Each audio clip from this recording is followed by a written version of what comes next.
This rope is going to represent my trust in God tonight, okay?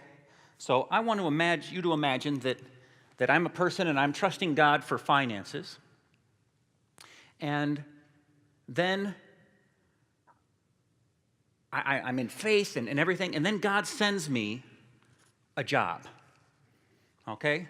Right from heaven comes provision. And I'm so excited because this is exactly what I was praying for. This is going to supply my needs. So I take that. I'm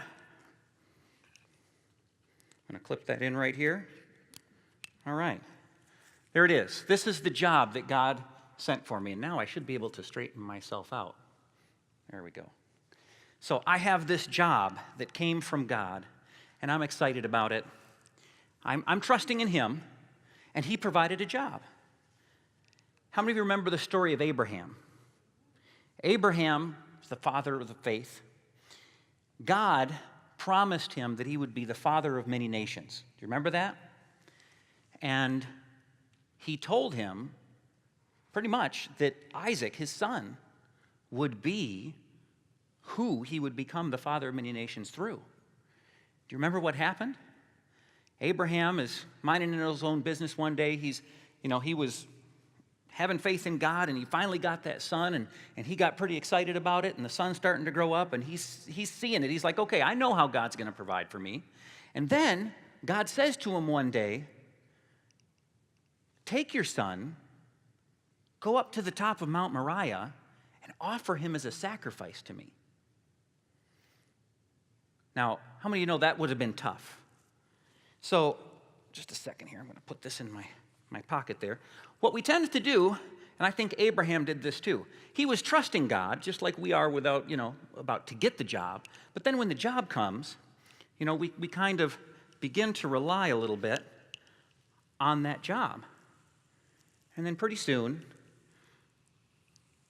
we realize we've moved over here.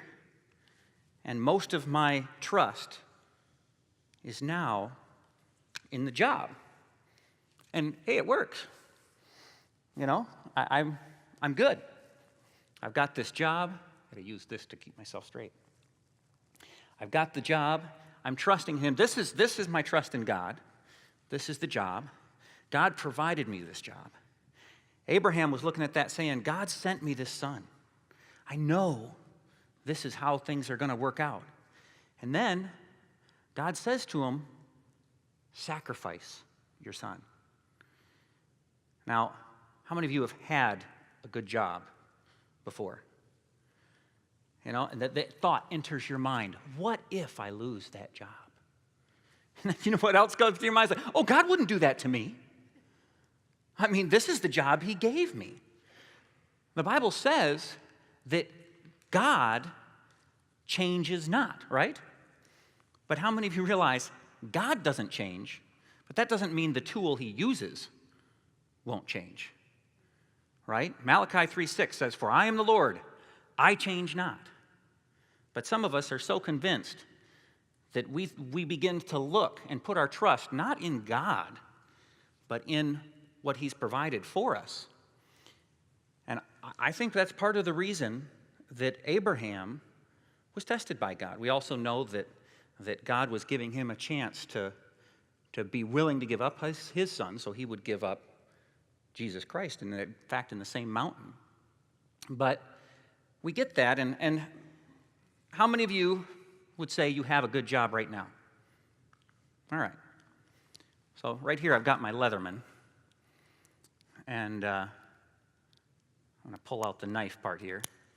These Leathermans are sharp, very sharp. So here's what happens. There starts to get rumors of layoffs.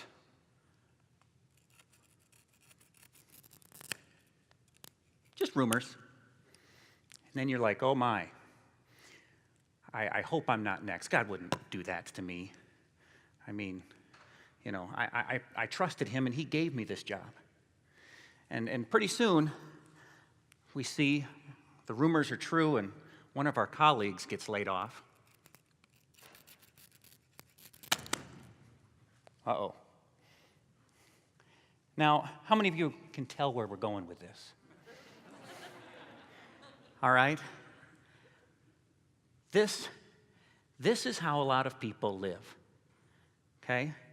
I trusted God, but now they're freaking out. They're panicking because this is what their life looks like. It looks like it's coming unraveled and they don't know what to do.